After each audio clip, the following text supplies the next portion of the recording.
Okay, I am going to, how about we start from chapter 9? So we would talk about chapter 9, 10, 11, and then we'll come back to, of course, there are some things that you learned before the previous test that wasn't on the test and is going to be on this test.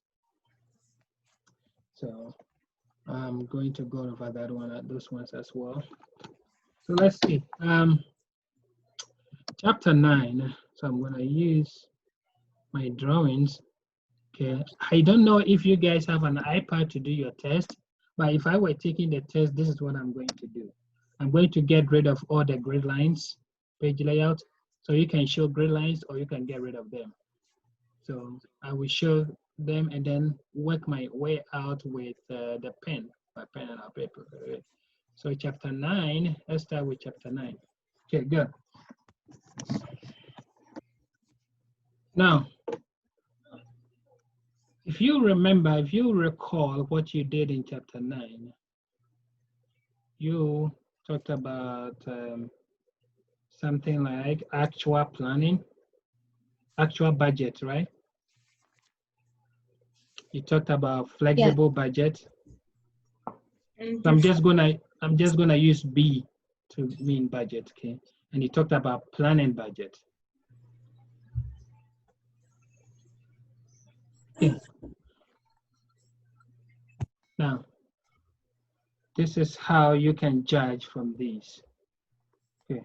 When you talk about planning budget, this means what we plan to do. So what the company planned to do. Like the company plan to do this. So that is our planning budget.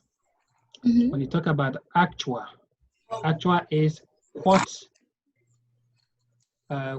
actually, I put this here to emphasize what actually happened. That is the result. And they might give you like revenue was this. So they might tell you what the revenue was. For example, maybe revenue was $100. Okay. So that you know that this is what actually happened. When you talk about flexible, okay, this is based on unit. What happens based on units? Okay. So once you hear, if they ask you actual, you know that you are going to do your statement or your budgeting based on the numbers you have been given or the actual amount you have been given. They will give you revenue, they will give you expenses, and then you just do it based on what happened. If they ask you for planning, you do it based on what the company planned. And we will do an exercise that shows or an example of it. Okay, that tells you how we do it. Okay. Now, based on the units, if you have it, you have to use your units. Okay, how many units have I been given? And then do it based on that. Okay, so those are the three differences between those three. Okay, now you may also be asked, okay, what is the difference? Okay, we have this, the difference between these two, and there is a difference between these two as well. Now, when you talk about planning, especially you in the church or whatever church you go, when you are planning, you say, okay, I'm planning an activity. So planning is connected with activity, an act. So you are acting. That is planning. Okay. So if you are asked to find activity variance, you know that it has something to do with planning. Okay. And flexible, it doesn't know where it belongs to. So if I'm taking planning, then I'm going to take flexible to compare. So if you are asked activity variance, you know that it has something to do with planning. Okay. So you take planning versus variance. It's either you take actual versus variance or you take planning versus variance. That is how it is. Okay, so because this is planning and act, that is an activity variance. So that's how activity variance is in between, the difference between planning and flexible. Okay, now you may be asked revenue variance. So the revenue variance goes on the other side. Revenue variance. That's the difference between acting actual and flexible, because usually with actual, they will tell you the actual revenue. So you know that I'm finding revenue variance. So you just have to know actual, just have to know these two, the actual and then planning. And the flexible is always in between. Okay, you don't have to pay too much attention to it. It's always in between. So it will be, the difference will be between actual versus flexible or planning versus flexible. That's two difference. Okay, does that make sense? Yeah. Okay. All right, let's try and see if we can, which chapter is it? Chapter 9. Okay, let's see if we can. So let's do exercise 9.5 in your book. Okay, so I have it right here. I'll just copy and paste onto the other side. 9.5.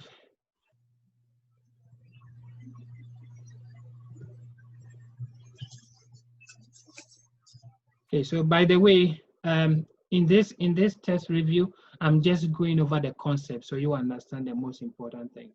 And I will do another video solving more problems, and then it will be shared with you guys. Okay, so now the exercise asks us to do a planning budget. So right here, to do a planning budget for this company. Okay. Okay, so what is our planning budget based on from what we did previously? Planning is what the company planned to do. So let's see what they plan to do. Okay, and because this is a budget, this is like a statement. So it's actually a statement. So you start with the company's name. You may lose point if you don't show the company's this information. So company's name, and you have the planning budget, and then you have the period. What period are you doing it for? Okay. Now, I'm going to start with my revenue. Okay, because it's a statement, it always has to start with revenue. Okay, so I have my topic and then I have my revenue. Okay, how much is my revenue? Okay, who am I selling the product to? Okay, I have here, it says 1,400 passengers. Okay, so this is the problem. Okay, so this is just a company that operate a boat. Okay, so they take passengers onto the boat, that a cruise. Okay, and this is you may encounter a similar thing on your test. So please pay attention to this part. Okay, so my revenue, how do I know how much I will make? This is what the company planned to do. Okay, so I'm doing a planning for the company. The company thought they will have 1,400 passengers, but they will charge the passengers, each passenger, they will charge him or her $25. So that means my revenue is going to be $25 times 1,400 people. That is my revenue. Okay, and what would the total be? So the total will be 35,000. So that is my revenue. Okay, now we know with what do we call it? With statement, you have revenue and you have what? What do you subtract from it? Expenses. Okay, so I'm going to have all my expenses next. And the expenses are listed here. These are the expenses. Okay, good. So if I take my first expenses, that is variable operating costs. So I will just make a shortcut, variable operating costs, VOC. Okay, how much am I charging for my VOC? 5,200 for the whole month. That is fixed. So this planning, we are doing it for the whole month. So 5,200 is fixed. It doesn't change. Plus, I'm going to charge every cruise, okay, expenses, every cruise, 480,000 per each cruise. And how many cruises do we have? We have 24 cruises. So you multiply by the cruise. So multiply by 24. Okay. and then plus, so these portions are variable cost, and this is fixed because it's constant, plus $2 per passengers or per one passenger. How many passengers do I have? 1,400 passengers. So I'll multiply this by 1,400. So I will add 5,200 plus 480 times 24 plus 2 times 1,400. And that is what mine variable versus operating cost will be. Okay, so if we add all these together, we'll have $19,520. And if you do the math, that's exactly what we have. So I have my 5,200, okay, plus I open bracket 480 times 24. I close bracket, plus I open the bracket again, $2 times 1,400, and then I close the brackets, and that is $19,520. That is my expense on just one expense. Okay. Now let's go to the next one. So we have this advertisement. Okay. Now advertisement has a fixed cost of 1,700 plus it doesn't have anything else. Okay, so we know advertisement is only for cost. So we have advertisement, which is 1,700. Now we have administration cost. Okay, and this one also has 4,300 at fixed plus 24 per cruise. So we multiply by 24 cruises. Okay, plus this one $1 times 1,400 passengers. So adding all these together, if we do the math, let me see, admin. So I'll make this admin, and that will give us $6,276. Okay, and now we have insurance. Notice that the insurance is just this one. It doesn't have anything also plus 0. Okay, so we have insurance as 2,900. Okay, now we add our total expenses together. So we have total expenses. Okay, and that is 3,396.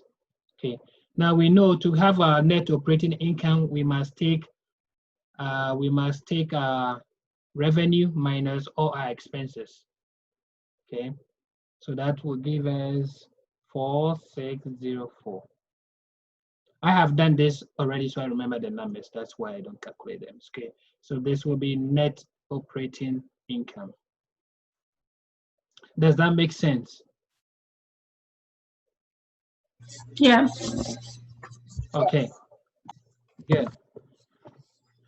Good. Okay, so that is the planning budget. Okay. Yeah. Yeah, so that's how you do it. Remember the variable and the fixed. Okay, if it's variable, multiply with the cost driver. Okay, good. I want us to move on with chapter 10, unless you guys have a question concerning chapter 9.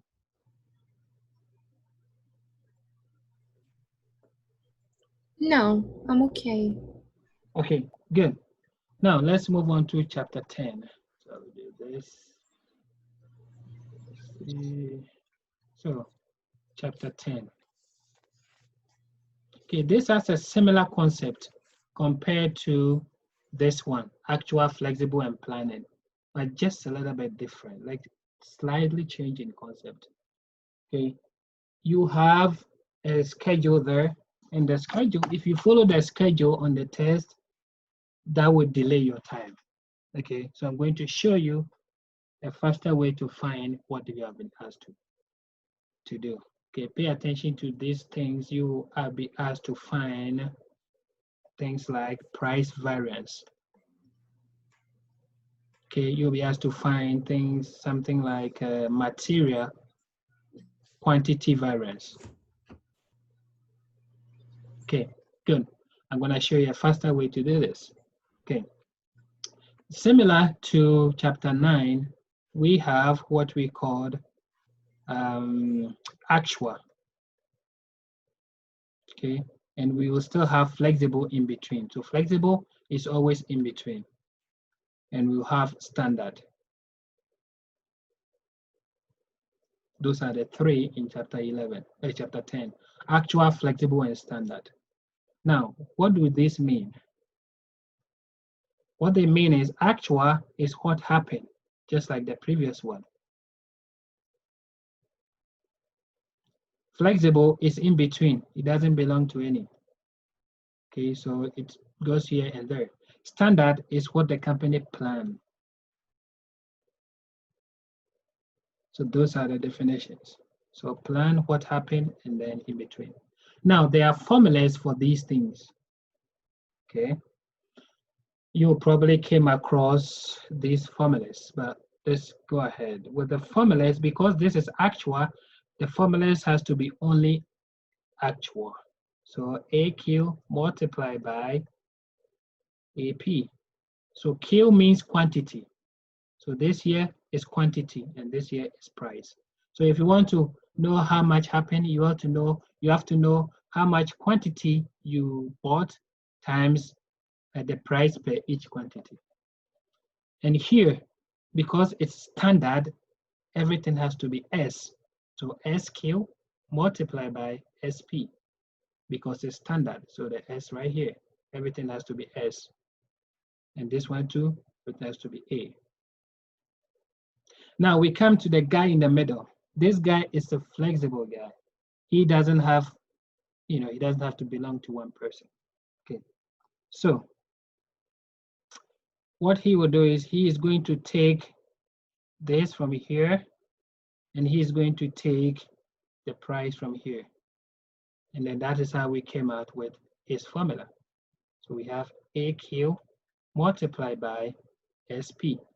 That is the flexible. So there are only three formulas in this. Okay, we have AQ, we have AP, and SP. But you just, and then SQ as well. Okay, but you just have to interchange them. Okay, so if it's standard, you know that, oh, I'm only finding anything that has to do with only S, SQ, and SP. If it's actual, it's A, AQ, and AP. And if it's in between, I will take AQ from here and I will take SP from here. Okay, good. Now, there are differences in between. You need to find the difference in between this one as well, just like we did it in previously. This one. Okay, you may be asked to find price variance. So this is price variance. Okay. Once you hear the name price, you know that price is what is more important here. So you are dealing with P. That is what is more important. Okay. Now, if I hear that, what I would take is this means we are finding the change in P. Change in P or differences in P. Okay, let's do this difference in P. So that means I would take my AP minus SP because I'm finding the differences. And you notice we have 1, 2, 3 formulas. Okay, 1, 2, 3 formulas. So Sorry, what is the S okay, go again? on. Which one? What is the S again? Standard. So it's standard. S, Oh, okay, yeah, okay. S means standard. Okay. So if you are asked about price variance, is the difference between the actual and flexible. Okay, and because this is the formula for flexible, this right here is the formula for flexible. And if you are finding the difference, then what you would do is we're finding the difference between the prices, so AP minus SP. But then we have AQ left, AQ here and AQ here. Because it's the same AQ, we'll put it outside the bracket. So that is your formula for finding price variance. Once you hear the name price, you know you are finding the difference between the P. Now, you will be asked to find quantity variance. quantity variance.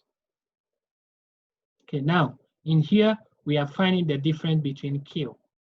So Q here and Q there. So once I hear that, I know I'm finding the difference between Q. So I will take my AQ minus SQ, okay, into bracket. And now I only have SP left because there's SP here and SP here. And because it's the same, I'll put it outside the box. And that is your formula for quantity variance. So whenever you hear price, it's a difference in the P. When you hear quantity, it's the difference in the Q. That is easy to remember without having to do any schedule. That's straightforward. Okay, good. One thing you need to remember when we talk about these is here, when you are using the quantity is the materials, when you're using the price, okay, it's the materials you purchase, because it has to do with price. So how many materials did I buy? That's what you're trying to compare. Here, this AQ here will be materials used. Okay, how many materials did we use? And we are going to compare it with flexible. So everything here, you are just comparing what you used with flexible. And here you are comparing, what you buy, what you bought with flexible. And here you are comparing what you used with flexible. So flexible is just there, and anyone, these two guys want to compare themselves with him or her. Okay, so that is the difference between those two. Okay, now does anyone have a question before we move on to do some exercise? No. Okay, good. Now let's try to see if we can use this to do some exercise here. So exercise 10.8. Let's see exercise 10.8 in your book. I'll be in chapter 8. Exercise 10.8. I will take this and paste it over there.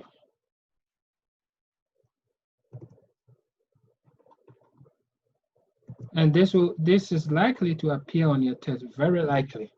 And if you just know what to do straightforward, it's easy. You just go ahead and do that. Okay. So now the question here is, or what we are required to do is to find material price variance and then quantity variance. So we are going to find price variance and quantity variance. Now, once I hear the price variance, okay, number one, once I hear I need to find price variance, I know I'm dealing with the differences in P. So I will take my AP minus SP. So I know this is what I'm dealing with. Okay, but I have another formula left, that is AQ, and I put it outside. That's my A. Okay, so that is my price variance. That is what I'm dealing with. Does that make sense so far here? Okay, now, and then I ask myself, according to the reading, okay, so it says, so everything here is standard. Here is the standard one, and here is actual. Okay, so I'm going to use my actual quantity. Okay, that is what I purchased right here. My price variance is what I purchased, materials I purchased. How many materials did I purchase? And according to the actual, it says the company 25,000 microns were purchased. So I'm going to put my 25,000 here. Okay, open bracket. How much does each cost as an actual price? And that is 0.48. So 0.48. Okay, minus what is my standard price? Here is the standard information. So standard is here, so 0.5. Okay, minus 0.50. Okay, and now we come down, we have our 25,000 multiplied by 0.50 minus this, that is negative 0.02, right? okay? And I multiply them together, and that gives me 500. Now, is it favorable or unfavorable? I put the favorable there, but this is how I knew it is favorable, even without thinking about it. Okay. And this is what I did. So here, let's assume this is X and this is Y. Whenever the Y is bigger, it's favorable. If the Y is larger, it's favorable. This one, Y is larger, so it's favorable. You don't even have to spend time thinking about it. Just say, okay, this is, assuming this is X, this is Y. Y is bigger, so it's favorable. If you want to compare it in without thinking about it mathematically, this is what happened. You purchase you purchase materials. Each material is $0.48, but according to the flexible, it's 0.50. So what you purchase is favorable. You like it that way. You're not going to go with flexible. So that is how it becomes favorable. So the Y, if it's the Y is bigger, is favorable. Okay, now let's go ahead and find quantity variance. Okay, so I'm going to use a different pen to do that so we can differentiate them. So once I hear quantity variance, okay, I know I'm dealing with Q. So I'm going to put my AQ minus SQ here.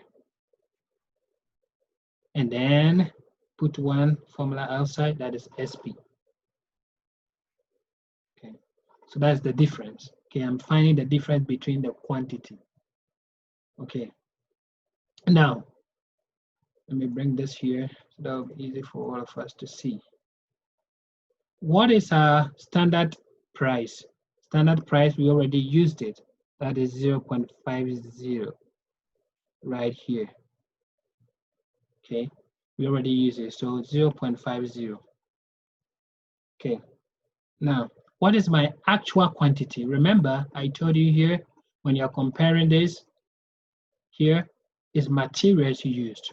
So you're going to find how many materials did we use. So we bought 25,000 materials, okay? But the problem says, what did I find? Okay, 5,000 of these materials are still available. So that means we only use 20,000. So that's how much materials we use, 20,000, minus standard quantity. How are we going to find the standard quantity? This is the standard portion. And if you want to know how many units we use according to the standard, it says 6 microns per toy. That means each toy we make, we use 6 microns. And we made 3,000 toys. So we're going to multiply 3,000 by 6. And that will give us 18,000. So from what I told you previously, let's assume this is X, this is Y. This Y is lesser. So is it favorable or unfavorable?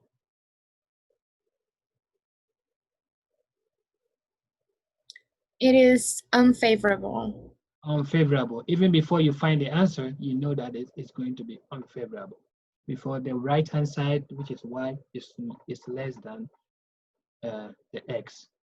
So we are going to multiply 0.50 by the difference. That's 20,000 minus 18,000, that is 2,000. Okay. And then we know this is half of it. So that's 1,000. So 1,000 unfavorable. Is this making sense? Is this something that is more straightforward than using the schedule?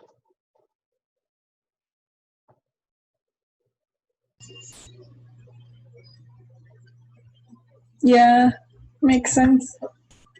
It does. It's different than what I was used to do, but I like to learn that different way. Okay. Okay, is this happening though? Yeah.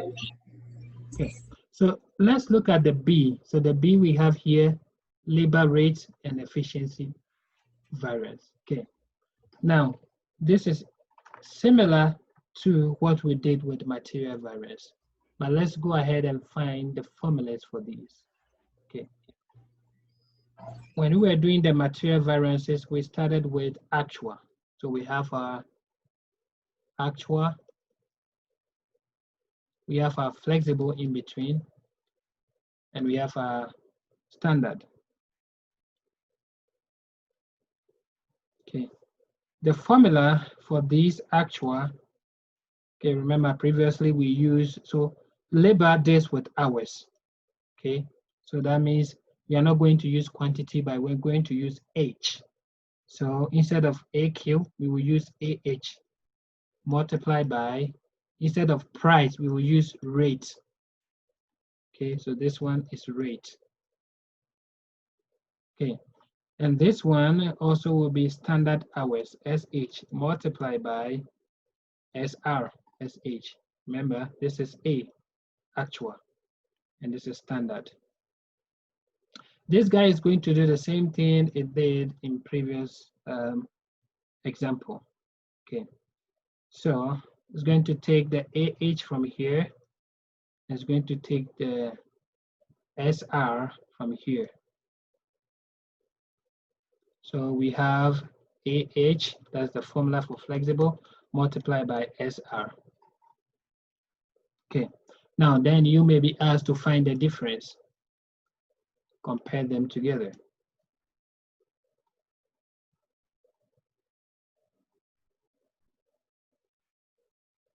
Okay, now price and rate goes together.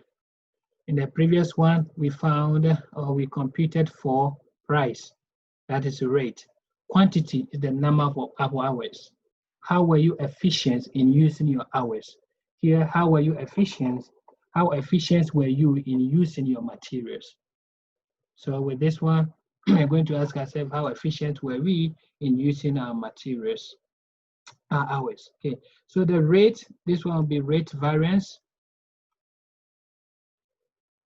And once I hear rate variance, I know I'm dealing with R. Okay, and I have R here in between. So I'll have my AR minus SR. That's what I'm finding the difference. And then I have AH left. So I put it outside the bracket.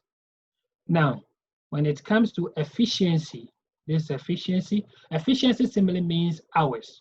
Okay, how are you efficient in using your hours? So efficiency variance, that's what it means. Okay, so because it's hours, I'm finding the difference between H right here. So I'll take AH minus SH, put into bracket, and I put the SR outside the box, outside the bracket. So I want you to remember, whenever you hear price variance, is the difference between the price. Rate variance is the difference between the rate.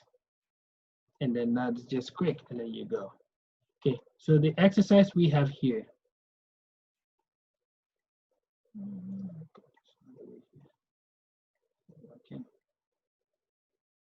Okay. We are going to solve this 1, 2, the second one, exercise B, or is it 2, using the information that we just received. Okay. Now, first we need to find rate variance, rate and then efficiency. Now, with a rate variance, I know I'm dealing with the difference between the R. Okay, so I'll have my AR minus SR. Then I put AH outside.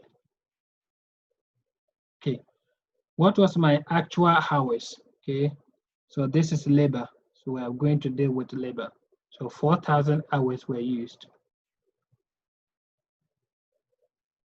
What is my actual rate?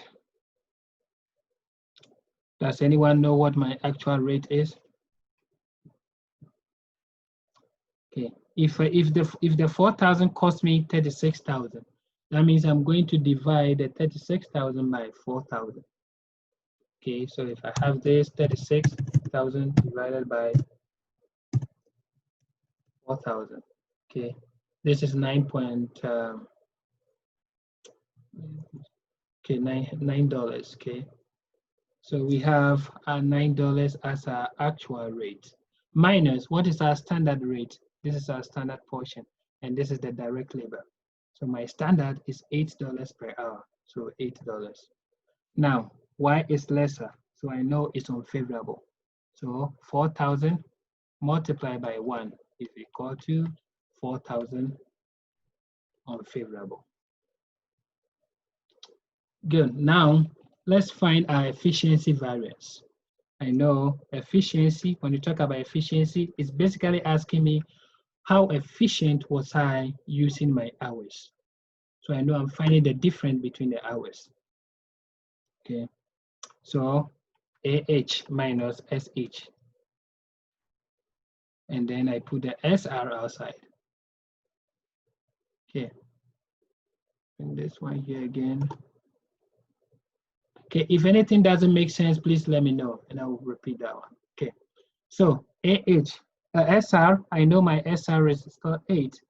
That's my standard hour. That's $8. So I put it outside. So this is standard hour 8. And then my actual hours. Okay, this is where it's tricky. How many hours did I spend in the actual? That is 4,000 right here. Okay, 4,000. Okay, now standard hours. According to the standard, how many hours did I spend? So according to the standard, it says you spend 1.3 hours per toy, and you made 3,000 toys.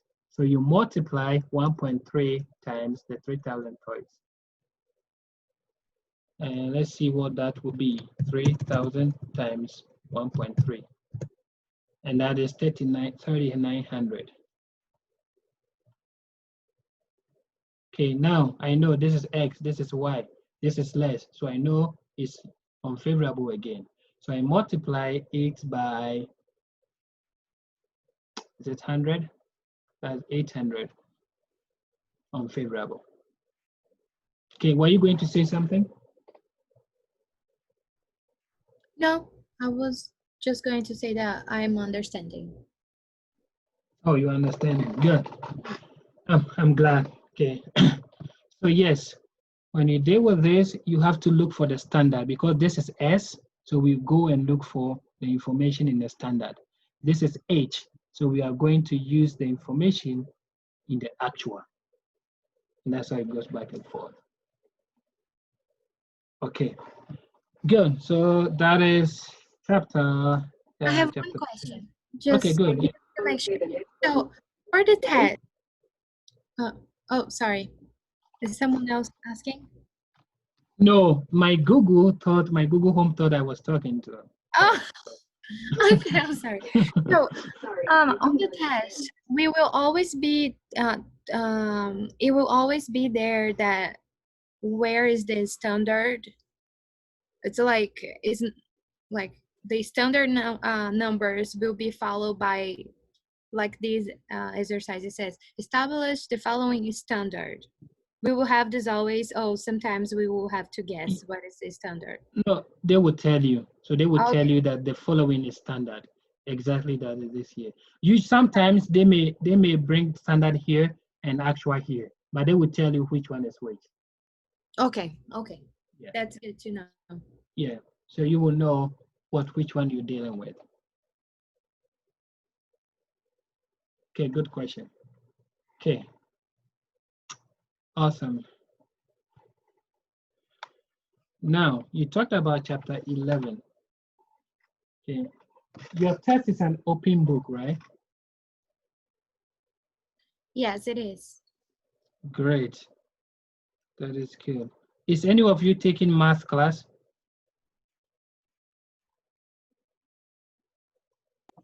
No, I'm not. Okay. Yeah. So this one is not math, not a lot of math, but you need to remember these formulas. Okay. The formulas that are important in the book, that is what I'm reiterating and letting you guys know. So you will know, even if you have to separate them, So you don't have to flip in a book when you start your exams. Okay, you need to put the most important information. So chapter 11, these are the formulas that are important. Okay, we have ROI, return on investment. Okay, and this one is equal to, we know it is equal to margin times turnover. Okay, but in case you are not given this information, you need to find, okay, what is margin and what is turnover? Okay, margin is net operating income. I'm using NOI just to make it short, divided by sales. And then turnover is sales divided by average operating asset. Okay, once you know this, if you have been given, if they give you this and that, it's straightforward, easy to do it. But they may give you this and give you that, and they haven't given you this. That's why you have to work your way back. Or they may give you this. That's why you have to find the turnover to multiply by the margin to find your return on investment. So you need to work your way back in most cases. So that is why you need to understand where these formulas are going. So that will be easy for you to just turn them around. Okay. Now, good. Now, because we have these two, let's see what will happen in case we need to find another formula for ROI. So ROI is here. Okay. ROI can go against these guys. So sales can cancel this. So ROI can be equal to NOI divided by average operating asset. So ROI can be equal to this too. So ROI can be equal to this one. ROI can be equal to everything here. And ROI can be equal to everything here. So once you know that, you just interchange them. When you have one information, you may need to work your way back and then also find a missing number. So you need to pay attention to this formula. If you write them down just like that, that will help you as well. And then we have a formula called residual value. So you need to know that one as well. Residual income. Okay. And that one is equal to net operating income minus average operating assets multiplied by minimum required rate of return. Okay, so you need to remember this as well. So you know you have them ready if you are asked. Okay, good. So chapter 11 doesn't have so much information. It's just the formulas that you need to remember. And then they will tell you what it is, what the numbers are. It's not, those questions are not tricky. They just tell you what the numbers are and you just find them. You just calculate them. Does that make sense? Yes. So Okay. ROI is gonna be on the test also, right? Just to make sure. What's that? ROI chapter 11 is gonna be on the test also, right? It might, according to my experience, it's likely that it will be there. Okay, just because we didn't get in this exercise yet. It is due for next Tuesday. So Oh, really? yeah. Have you guys not treated it in class? Not today. We were doing another thing. Okay, okay. Sorry, I thought you guys have done it. We were doing chapter 10 today. It's still just like Okay. answering questions and doing some exercise. Okay. But Then I don't know anything about Roy yet. Okay, good. If you guys haven't studied it, then don't worry about it. He will not text you on that. Yeah, Brother Duval said it's going to be on the test. But is it the same test for different teachers? Oh, so if you haven't done it in class and some teachers have done it, then that means you will not be lucky because it may appear there. Who is your teacher? Mine Yeah. is Bravo McDougall. Okay. And who is in Brother Duval's class? I am. Candace's. Okay. Have you guys treated this, what do you call this topic? Yeah, we've been working on it. We worked on it this week and last week. Oh, wow. Okay. Okay. If you guys have done it, then it means those who haven't done it may be unlucky then. Yeah. Yeah. So just study in case, okay? In case it is there, so you want. Okay, maybe it you will be to- there. I think we all have the same test, right? Yeah, you all have the same test. So if it's on one test, then it's the same. Okay. So that's why I say you may. Can we do an exercise with this one, please? Okay. Yes, we can do that. Let me see. One exercise for chapter 6. This one.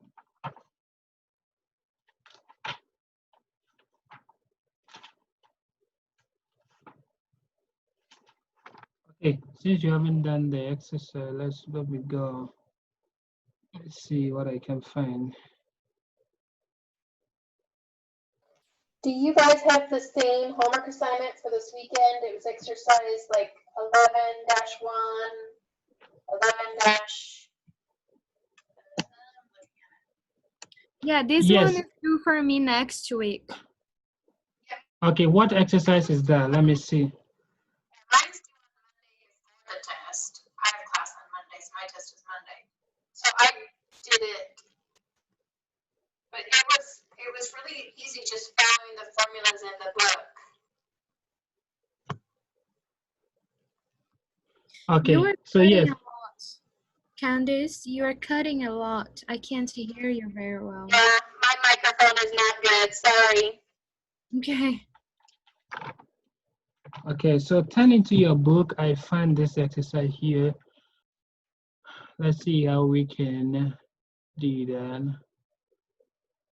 I've already done that, but I'm just going to share that with you. Because I've done pretty much all the exercises in the book. So let me see. Share that. Hello. The one hard was 11-8 because they gave you some of the numbers and then you had to figure out the other ones. Okay, so you want us to do that? I think that would be a good one to go over. Okay. Good. So can you see my Excel right now? Yes. Okay, good. So let's see how we would do this. Okay. That is exercise 11-8. Is that what you were talking about, Candice? Yes, on some, like, there were question marks, and so you had to figure out, like, the turnover or the margin, but there were question marks, and you had to find the answers to the questions in the chart. Okay, good. So this is what we have.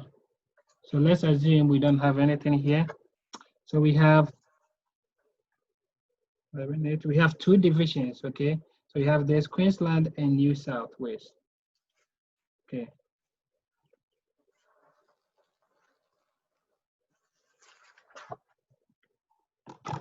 Oh, wait. Is that the one you're talking about, 11-8? Actually, 11-5. Oh, 11-5. Yeah, Okay. that's the one that had question marks. Yeah, it's because I was looking, I was like, I don't see question Yeah, marks. sorry, I just opened the No, book you're fine. and looked at it. Okay, 11-5. Let me go here. Okay, so I'm gonna put in information that we have. Okay. So with Bravo, we have sales of 11. one. Okay, we don't know what is here. Or let me just go in accordance. Okay, so with alpha, we don't have the first two, but we have average of 800,000. Okay, and we have this 4%. 4%. And you have turnover 5. Turnover is 5. Okay, we go to Bravo. We have You have 11 that one, and we have 920,000. 120. Okay, we And don't have anything, but we have you have 20%. Roy. 210,000. 7% and 14%.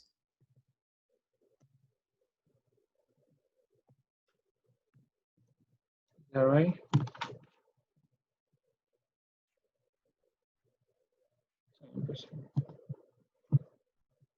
Is that where it belongs to? Okay, so this one has to come down. Okay, 210,000. And we have 7%. Okay, and then we have 14%. Okay. Now, we need to figure out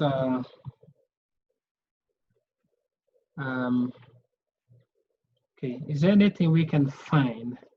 So we have return on investment. So remember the formula, return on investment is margin times this, margin times turnover, right?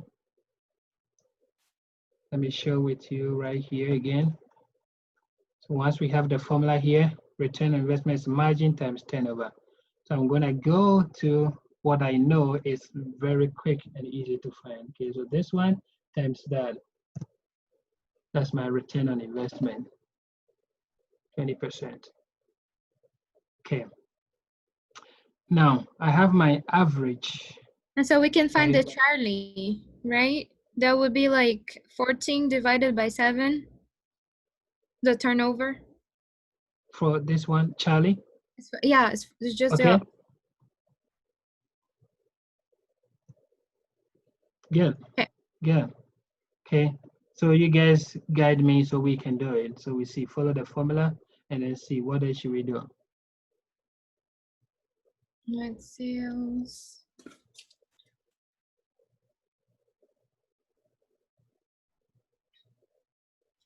Let me see.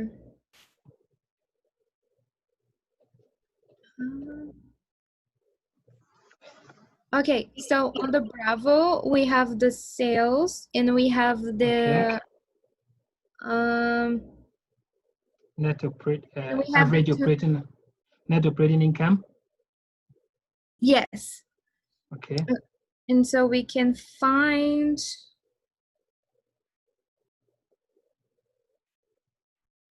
I don't know what we can find. I thought I knew. We can find margin, Margin, yeah. because remember, margin is net operating income divided by sales. Yes, yes, yes. Okay. So net operating income divided by sales. Okay. What else can we find? Now this one has to be easy for you to. So we can Just find wait. Charlie then, right? Sorry. We can find the sales for Charlie. Isn't it 7% times 2010? 21. 10,000. Sorry. Which one? 7% times 210,000. Nope. No? Yep. So,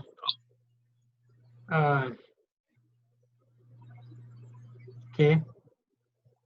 We have, so here we have net operating income. Mm-hmm. We have net operating income, but we don't have sales. Okay, and we don't have average. Margin. If we Okay, do the opposite, can't we find? Okay, so we need to find, we can find. Okay, what are you saying again? Sorry. I was saying if we do the opposite what we did with Bravo, because we found margin, right? So if we do 7% times 210,000, we would find the sales because that's how we found margin, and so it's just the opposite. Okay. That is not quite right. Okay. Yeah. So when you look at the formula, you have net operating income, right? Mm-hmm. Okay. And you have your turnover. Yeah. Okay. You don't have sales. You don't have average operating assets. Oh, Average operating so it assets. would be the, I would use the margin, the turn on investment, and ROI. No, but that doesn't make sense. Okay. Let's see. Do we add up Bravo and Charlie to find alpha on net operating income? Or minus them? Which one? Net operating. Okay. Okay. Net operating income. So what do we have? What were you saying? What should I do? You do minus 920,000 minus 210. Ah, this one minus 210. Is Yeah. that what you're saying? Yeah. Okay.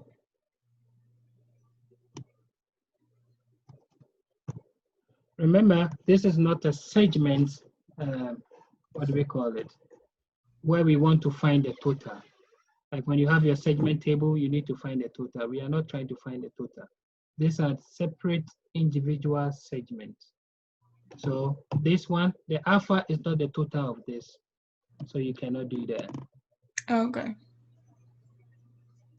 Okay. So can you explain to me, like, because for example, we found in the division, can I see what you did again, please? Okay. So I know I have my margin. Let me see. I have my margin and I have my net operating income. Or net operating average. Okay. So I have my margin, I have my net operating average.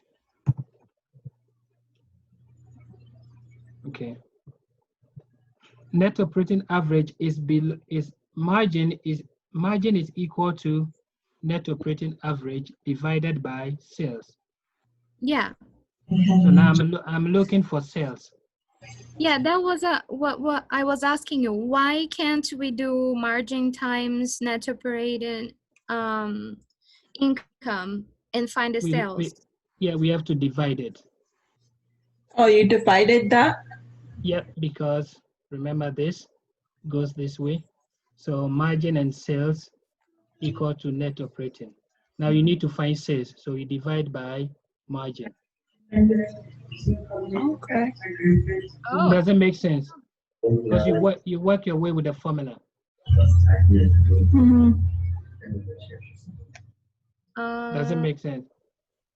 No. Okay, so I'm gonna do it again. Okay, I'm gonna do it again.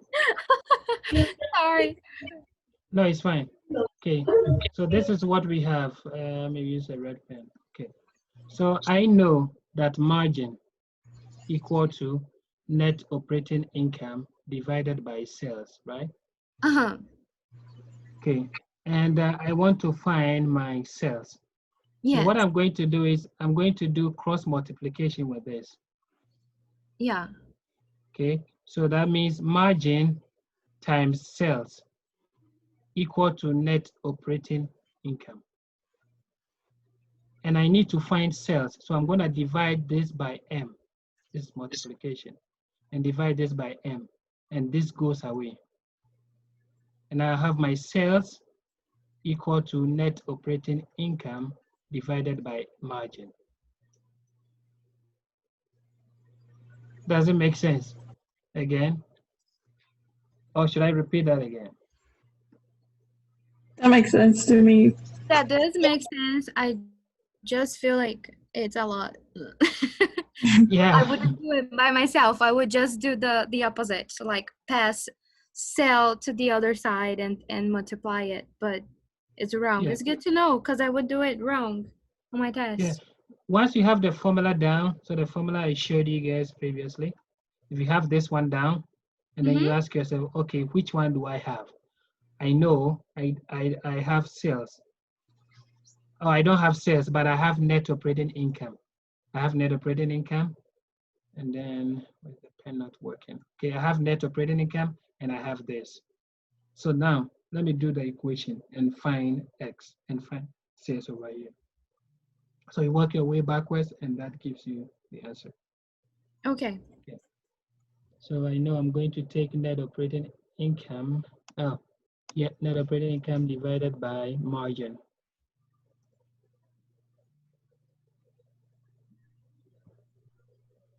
Okay, now how do we find these two? And how do we find this one too? This one is similar to this one. You already have it. Oh So yeah. we're going to take 20 divided by 8. okay. Okay. Good. Now we have only 4 things to find. Now, what do we have? What don't we have? And let's see if we can. We have sales. That is good. We have net operating income. So I can see it has something to connect with margin. Okay, we have net operating income, we have sales. Okay, I don't have average operating asset. Okay. Can I do So basically it's turnover. Okay, so this one is going to have to deal with turnover. yeah. Okay, so this is what we have. I was, Oh, sorry, what were you wanting to do? I was trying to do it's almost the same as we did with margin, but Yep, exactly. with the average operating, right? And so you have to decide. Yep, I'm not sure what. so we divide by turnover and we divide this by turnover. Turnover. Okay. Okay, so we divide the sales by turnover. Mm-hmm.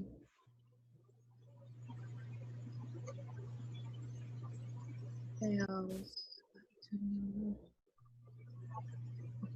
Okay, this is in percentage. That is why I changed That it to makes sense. percentage. So okay, good. That works. Yeah, Yeah. Okay, makes so sense. now good. So now you know this one and that one are on the same line. Yeah. So that means you know we are going to use the same thing. Uh-huh. Okay. So we take our sales divided by the turnover. Awesome. Ah, that's Okay. awesome. Okay. Yeah. Good. Now we have these ones left. How do we do it? So does this one we will have to use the whole thing? Like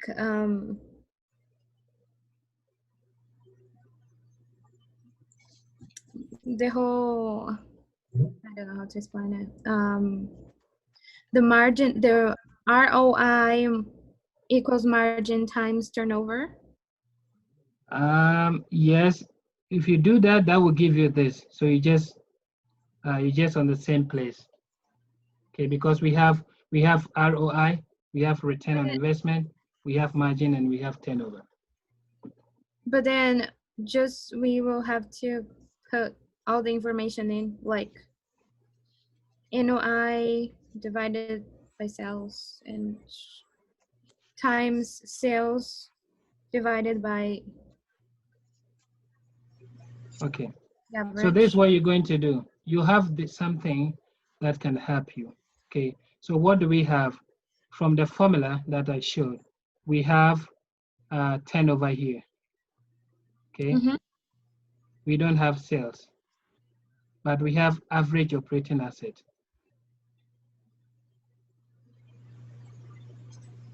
Okay, so we are going to use the same thing as turnover, as this one. That's turnover. Turnover equal to sales divided by average operating asset. So this one too, we are going to take sales. Oh, we don't have sales. Okay, so we're going to work our way around. So let's see, let me get rid of this and let's see how we use the formula to do that.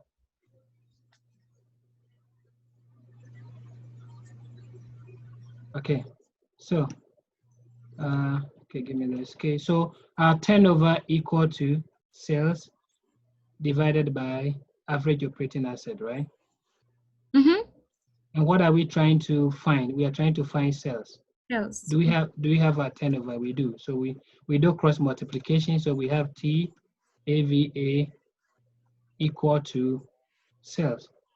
So we multiply turnover by average operating asset to find our sales. Okay. Yeah. Why in this case it works? Why? I still don't understand the other. Sorry. Which one? Which Why one don't you understand? Why in this case it works like that, but to find the average operating, no, to find the sales in Charlie, for example, it didn't work like that. Oh, really? With that one we didn't use. So when we found the sale, we didn't use this formula that I'm talking about. We used a different one because we have this one. Oh, get rid of here. Okay, because we have the net operating income and we have the margin. But in this one, we are using a different formula. Okay. We're using this one.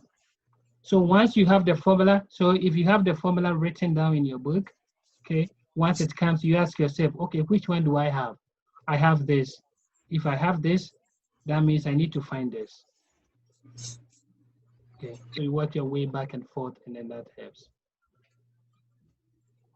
So this is how to find my sales. I would take my turnover, multiply by average operating asset, and that is my sales. Now, can you find us the net operating income?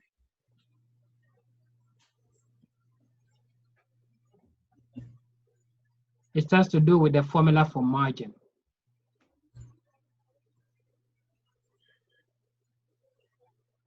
It's margin equals, which is 4% equals X divided by 4,000. And then Okay. So remember, we are looking for net operating income. So that will be sales multiplied by margin.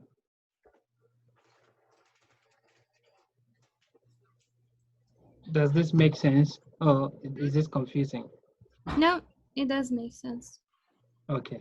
So once you have one formula, you put them in, and when you find this, you know that, okay, now I have to separate my net operating income. So I'll multiply this by that, and then that gives me. So what else should we do? Our sales multiplied by margin is 4%. So it's kind of new since you haven't had the discussion in class yet. Yeah. But go over the formulas that I have No, the formula helps a lot. Thank you so much. Yeah. You're welcome. Good. All right. Great, guys. So there is another thing here I want to mention. So let me change my gears. Okay. So let's move on to chapter 6. I know you guys did chapter 6, and you did segment, and you did the total company. This time you are going to have a question on chapter 6 as well. Okay. You're going to be tested on chapter 6, but this is what is coming. So there's chapter 6 right here. Okay. How do you find your manufacturing cost? if you want to find your manufacturing cost, how would I know my manufacturing cost? What constitutes manufacturing cost?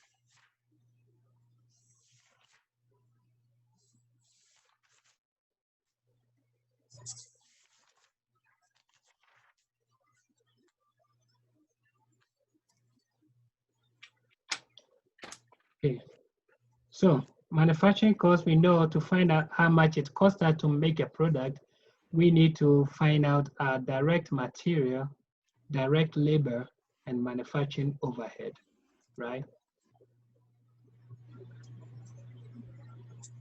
Okay, now this is how we find our manufacturing cost. But we have what we call absorption and variable costing. That one is on the test. Okay, so this is what we're going to do.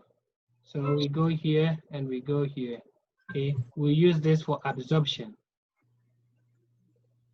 and we use it to variable costing. Okay, who is that? What's that? Okay, now how do we find our manufacturing cost under the absorption costing? Okay, absorption comes with the name, absorbed. Okay, it absorbs everything here. Okay, it doesn't take anything out. It absorbs everything. Okay, so it's going to be direct material, direct labor.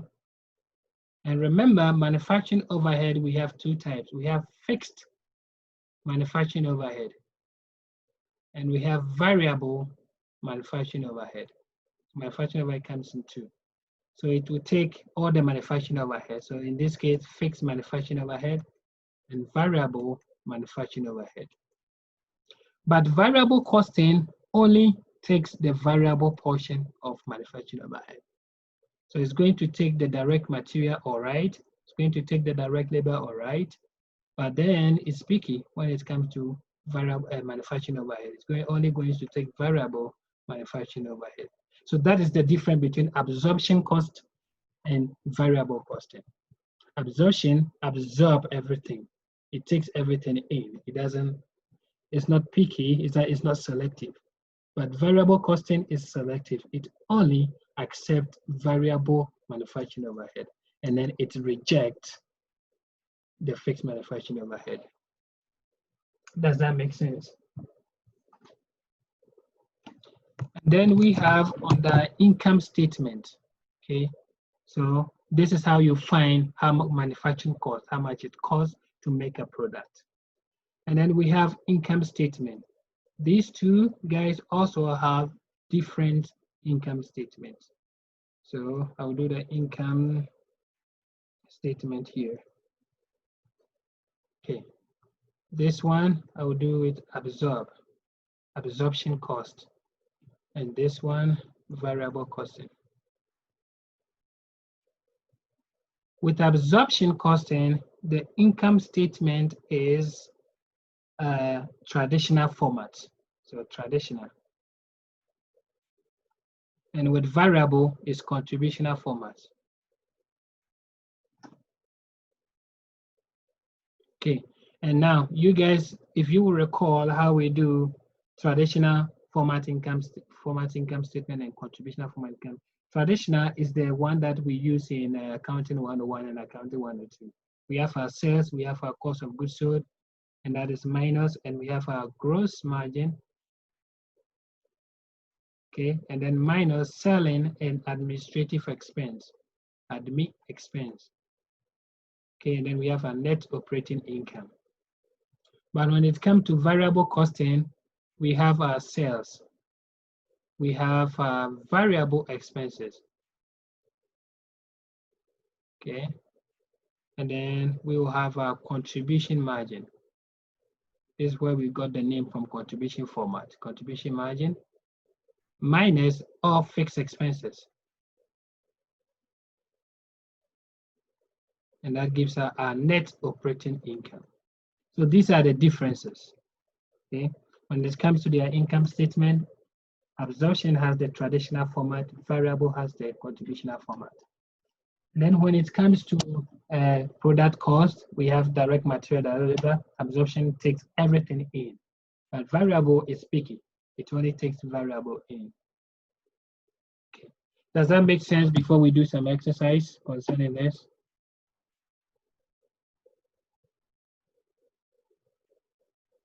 Are you guys there? Yep, that makes sense.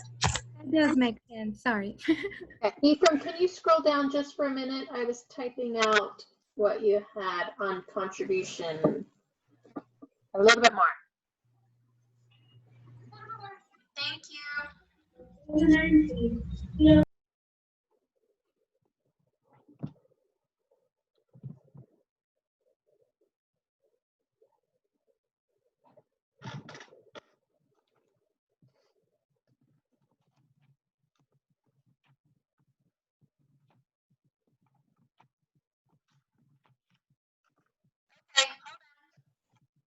Yeah. So let's do exercise 6-9 in your book. Let's use this to do that. Exercise 6-9 in your book. It's on page 265. Let me see if I have it here. Okay, I do. Okay, so we are going to do this. Okay. So the requirement is this is a company that budgeted for 2 years. Okay. And then we have been asked, this one is, it says, assume the company uses variable costing. So pay attention to this in a test. It will be specific, tells you, assume the company uses variable costing. So that means we're going to use this formula here, variable costing. Only direct material, direct labor, and variable manufacturing overhead. Okay. So assume the company uses variable costing. You are going to find the price of the product, what do we call it? The manufacturing cost of each product. Okay. So I will just write down my variable costing. So variable costing, I will use VC. Okay. I know it has to take direct material. Okay. And we have direct material here as $25. So 25. And then I have to take direct labor, which is right here, $15. So 15. And then what else does it take? Does it take everything from manufacturing overhead? No, it only takes the variable part of manufacturing overhead. So it's going to take only this one. And then it's going to ignore this one. So I'm going to take $5 as variable manufacturing overhead. So I add them together, 25, 35, 40, 45. Okay, so I have 45 unit costs. So according to what we variable costing, in the first year, the company will have $45 per each unit. That's how much it will cost them to make product. Okay, good. Now, let's do this with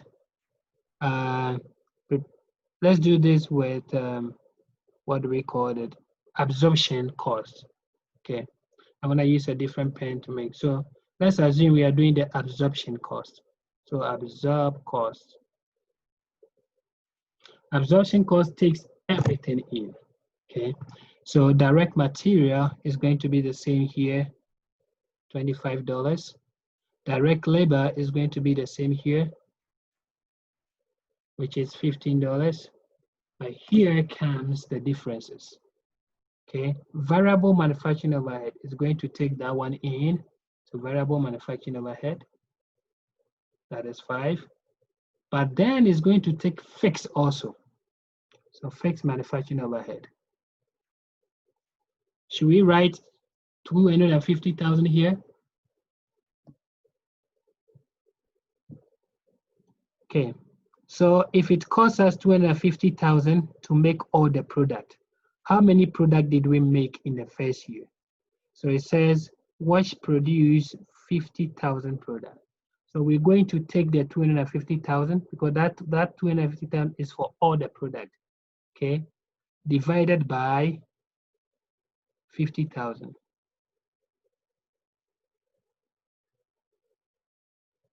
Okay, and as we divide, that will give us $5. Okay, so we add them together, it's increasing by 5, so that's $50. So unit cost, according to absorption, we have $50, and variable, we have $45. Does that make sense? Any question? That makes sense. Okay, good. So remember, when you are doing this, okay, when you are finding the fixed expense, when you are dividing, only divide it with how much you produce, not how much you sold. Okay, how much you sold only goes with sales. That goes on the income statement. But when you are dividing the fixed expense, divide by how much you produce, because this is related to how much does it cost us to produce one product. So if it costs us 250,000 to produce 50,000 product, then how much will it cost us to produce one product? Okay, so we're not going to go on to do the year 2 because it's the same thing. You just have to use the year, because this one says the first year, and then second one year says the second year we produce 40,000. Okay, so in the second year you are going to divide by 40,000. And meanwhile, in the first year, we divided by 50,000. So we are doing what the company has stated. Okay, so this one, be familiar with this. You will encounter it on the test.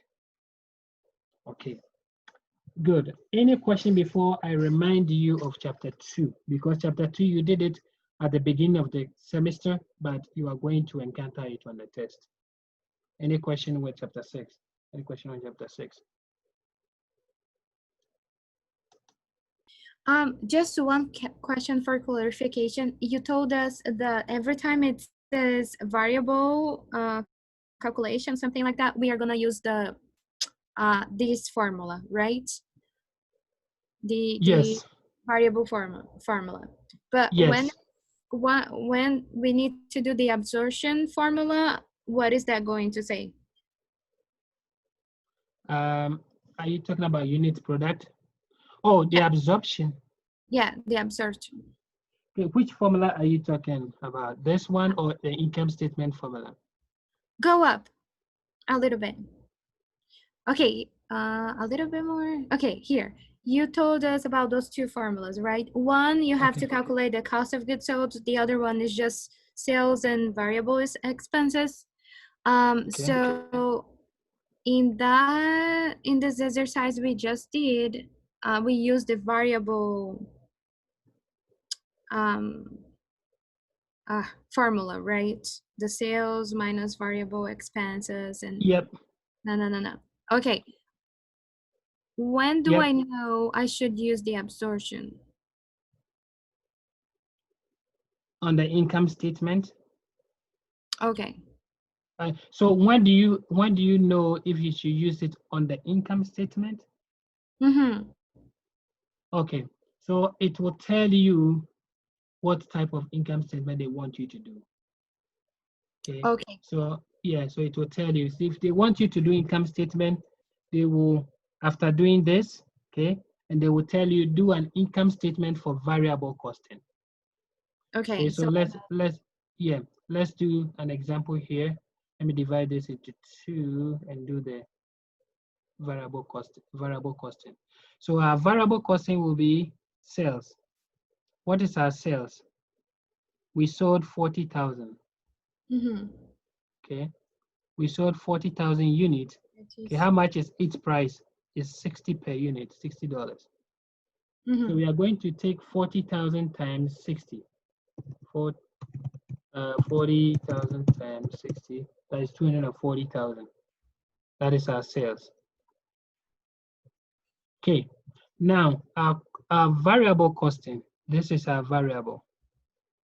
Okay, and that is not the only variable. Anything that is variable, we are going to calculate for it. So we have our variable expenses. So this is the unit, right? We have to do Yep. times 40. Yep. So this is 45 times 40,000. Yes, you're right. Good. So 45 times 40,000. That gives us 180,000. Okay, is that the only variable expense we have? We have, I think so. Oh, What about this one? administrative. Yeah. Because it's variable, it has to come here. It's Yeah. variable selling and administrative. How much is this? It's $2, right? Yeah. $2 times 40,000. That is 80,000, right? Okay. So now we're going to subtract from the sales to give us. So we have a sales of 2.5. Oh, I have it here. Okay, minus 180 minus 80,000. Okay, so our contribution margin is 520,000. Okay, now we have to subtract our fixed expenses because that is the formatting. Okay, now what is how many fixed expenses do we have? We have two. We have two, exactly. Okay, so we add them together. Let's just add them together here. So 250 plus 80,000, that is 330. Okay, 330,000. Okay, so what is that going to be? It's 190? 210 Oh, 210, okay. is Oh, our that's net 190, 190. 190. Yeah, I think so. That will be 190. This one minus 330. Yep. Oh, yeah. Okay. So 190,000. So that is our net operating income for absorption. Now let's try it with for variable. Let's try it with absorption and see if we have the same thing. Okay, so with absorption, we have the sales is going to be the same for the same year, right? Yeah, 240. 240,000. Okay, but now we have the only variable we have. This is the cost of goods sold. That is how much it costs us to make the product we are selling. And it So it's costs gonna us be 50 times 40 units. yes, 50 times 40,000 units. How much is that?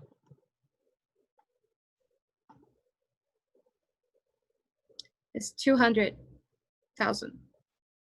Okay. I just did it on my mind. Maybe I'm wrong. Yeah, that is right. It's Is that right? Okay. that should be 2 million. Let me see. Let's see, 40,000 times 50. Okay, that's two. That should be 2 million. Cause yeah. So okay.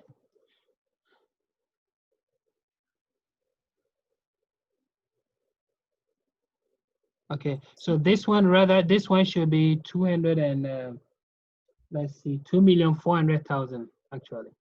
Okay, so this one will be the 2 million. Okay, so cost of goods sold. So we ignore 10 when we're doing this. Okay, because when you think about it, you have $60. So 60 times, well, how many units did we sell? That is 40,000. That is 2,400,000. Okay, I didn't see all the zeros over there. Okay, so anyway, so that's 2 million. Okay, so 2 million. So that will give us a difference. Okay, that is gross margin. So the gross margin will be 400,000. Yeah. Okay, now we have to put in here all the remaining expenses. Okay. So we have Okay, selling and administrative expense. Okay, yes, everything else we haven't used. Have we used this one? Yes, we have used it right here. Okay, have we used this one? Yes, we have used it. We have not only used, The fixed selling and administrative. yep, selling administrative. Okay. Now that one will be 80,000 plus 2 times 40,000. Does that make sense? Mm-hmm. Good. So that one will give us the selling administrative expenses. That one should give us 160,000. So our final answer for this one will give us 400,000. That's 240,000. Okay. So there's a difference in using net operating income and also using absorption cost and using variable cost, because fixed manufacturing overhead goes into cost of goods sold. Here, fixed manufacturing overhead comes after the variable. Mm-hmm. So that is the difference. Okay. Let's see. Let's talk about chapter 2. Do you guys remember predetermined overhead? Chapter 2? Yep. Chapter 3. Is it chapter 2 or 3? I think it's chapter 2. Predetermined overhead. I need to recall. That is chapter 3. Okay. Predetermined overhead. Okay. Okay. Good. So I'm going to quickly refer you to my notes in predetermined overhead. And then let's copy this and put it right here. Okay. So these are predetermined overhead, the formula. Okay. So the predetermined overhead is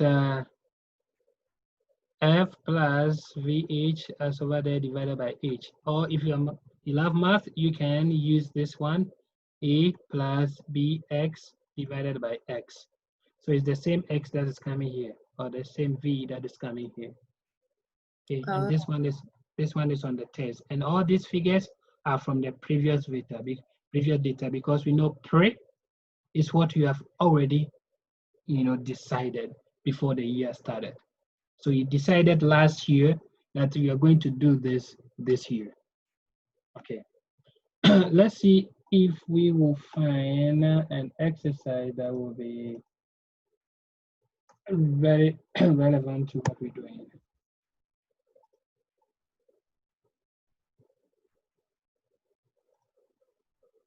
Wait, can you remind me what is the F again?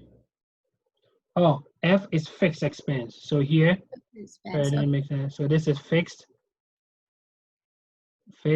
plus, and this is variable.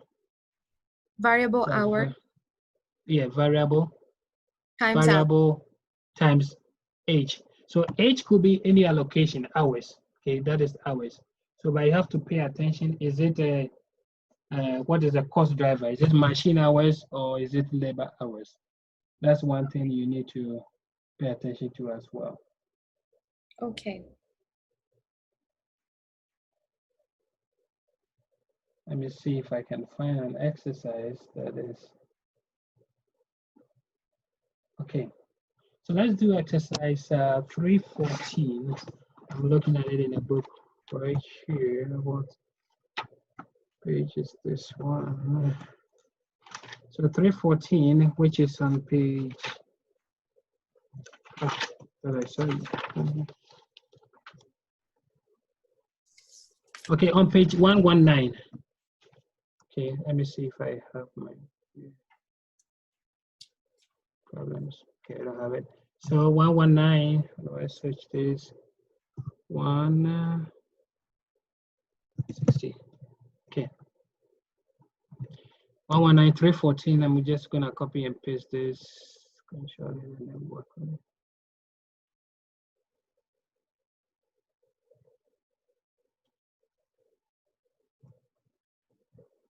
Okay, so they want us to find the predetermined overhead in the first exercise as I look at it. Right here, predetermined overhead. Okay, and then the formula is, predetermined formula is fixed plus variable times H. divided by H, right? Does that make sense? Is that clear so far? Okay, now what is our fixed? What is our, okay, so this one is the previous year. So this is the pre. So that's what we're going to use in the It's the previous year. fixed expenses, isn't it? Yes, fixed manufacturing overhead. Okay, so this one. Okay. Okay. Okay, so we take the 650,000. Which it is an expense, right? Somehow. Um, it's it goes into cost of goods sold. This one. So it goes into manufacturing cost. So we are trying to find the manufacturing cost. Okay, so Okay. it's an expense later on, Mm-hmm. but it's not an expense that we spend on selling it, but it's a product cost, as you can say. Yes, it's a product expense. Okay. So we have, if you record, you did product cost and period cost. So this one is a product cost.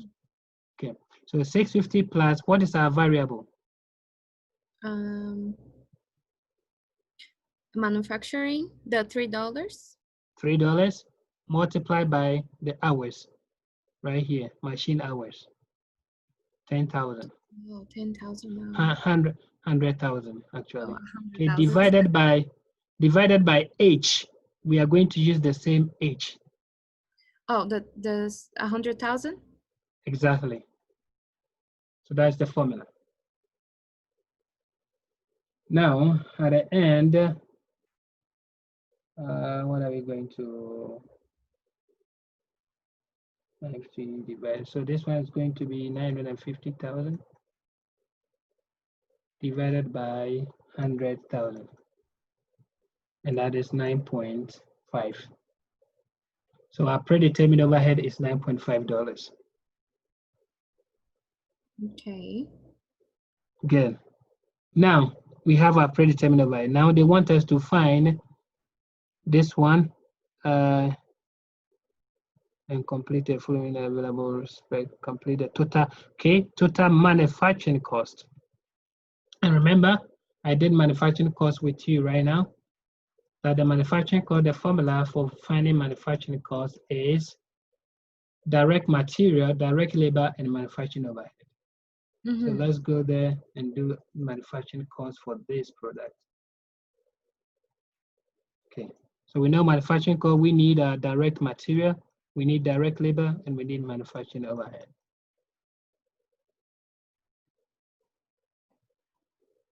Okay. Does it mean when you say manufacturing overhead, does it mean the fixed and the variable? Or only yes. So manufacturing overhead, we are going, so we need this one to find manufacturing overhead. So what it means is every 1 hour we spent, manufacturing overhead is $9.5. Yeah, that is why we find a predetermined overhead for that. So that comes with the name overhead. So every hour we spend, we are every hour we spend on a job, it's actually costing us $9.5. Okay. Okay, so what is our direct materials? Here is 450, so we put 450 here. Direct labor is $210.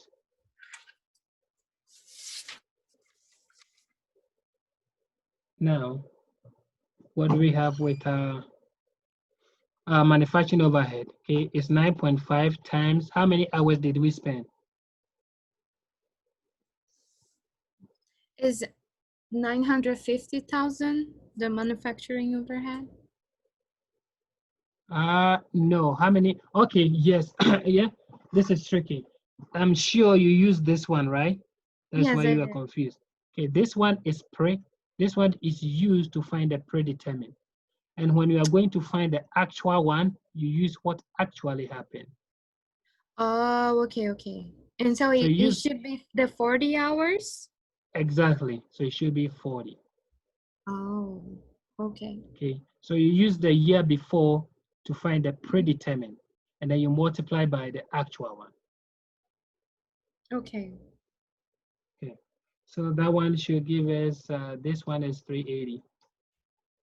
So we have everything as 1040. So that is our manufacturing cost. Mm. In dollars. Tricky, right? Yeah, that was tricky. Okay. Good. So if we have this, let's see, does anyone have any question before we move on to, let me see, which one? Okay, segment. Okay, segment is likely to come in your test as well. So does anyone have any question before we move on to that?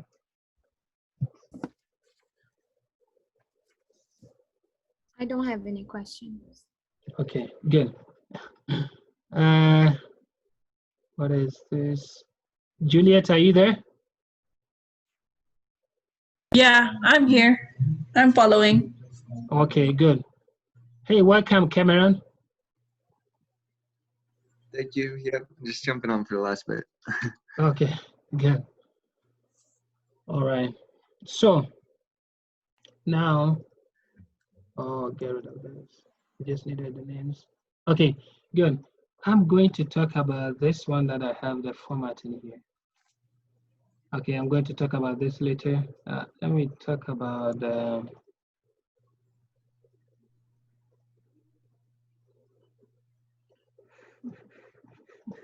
okay. Let me get rid of this now. Okay, do you guys remember segment, doing a segment in chapter, what do we call it, chapter 6 as well? Okay, so segment, you should pay attention to this in the test. Okay, when they ask you for anything, they said allocation. So they will give you like allocation cost. Allocation cost, if it is fixed, it is common fixed. So common fixed, because it's not allocated, you cannot trace it. It's allocation, so you cannot trace it. Cannot be traced. So that becomes a common fixed cost. So pay attention to this allocation on the test. Maybe you have to compute something that has to do with allocation. Put it in the common fixed cost. Now let's solve this exercise and see. So this is what we have here.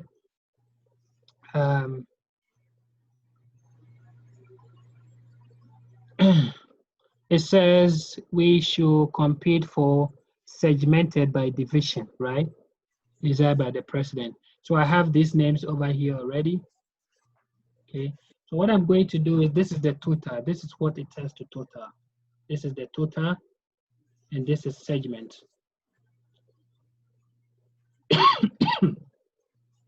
Okay.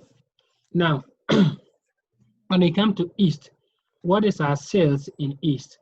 This is our sales in East. This is X 611, as you can see. So our sales in East is 250,000. Okay. Is anyone? Sorry. Are you saying anything? Okay, all right, we are fine. Okay, so in Centra, the sales for Centra is 400,000. So I put 400,000 here, and West is 350,000. Good. Now, how do I find my total? So I'm going to sum up everything here, right here. So that's the total. Remember, it gives me the same total as you have here. So I know I'm on the right track. I'm doing something right. Okay. Now let's go to variable expenses. This one says, this one right here under East, variable expenses will be 52% of sales. So I'm going to have 0.52 times the sales. That's 130,000. And here it says 30%, looking at here, 30% of sales is variable expenses. So I'm going to take 0.3 times that one. Okay, 120,000. Now, the last one says 40%. So 0.4 times the sales. Okay, now I'm going to add them up. they should give me 390,000 right here. If not, then we have a problem. So I'm going to sum up everything here. Okay, then I have my 390,000 there. Now, contribution margin. How do we find contribution margin again? Does anyone remember?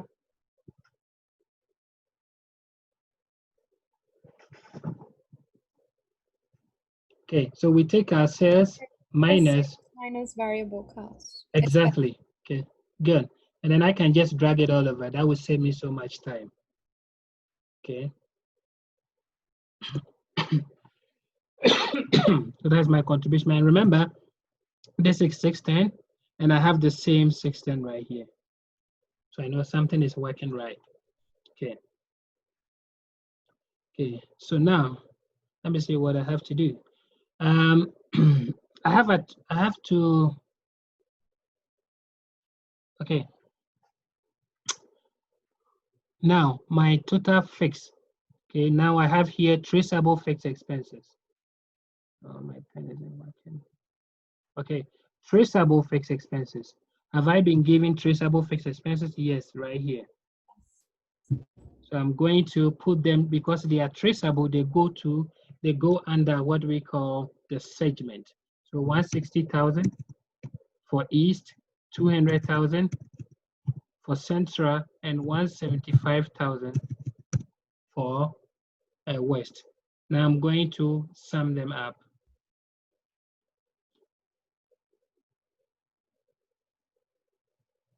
Okay, going to sum these three up. That gives me 391,000.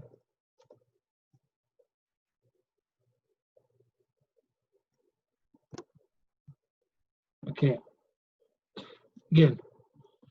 Did I type this in right? Okay, I didn't type this. This is 160,000. So I'm lacking 10. Okay, 535,000. Okay, so that's my traceable fixed expense. But remember, my total fixed expense in this column. Oh, give me my pen. Okay, total fixed expense in this column, in the total column should be how much? 625,000. That is what my total fixed expense should be. So if I already have 535 taken out as traceable, that means that the difference is what common will be. I think 90,000. So if I want to find my common, I take 625,000 minus the traceable, and then I have 90,000. That's my traceable, and that's my common fixed expense, because the total fixed expense here should be 625,000 right here. But I have taken traceable out of it, this one. So now the remaining should go to common fixed expense. Now, I have this, I don't have this, I have this again. Right here says my net operating income should be negative 15,000. So I put negative 15,000, and that becomes my net operating loss. Okay, once it's a negative, it becomes loss. Good, now how do I find here? Okay, that means this plus this should give me negative 15,000.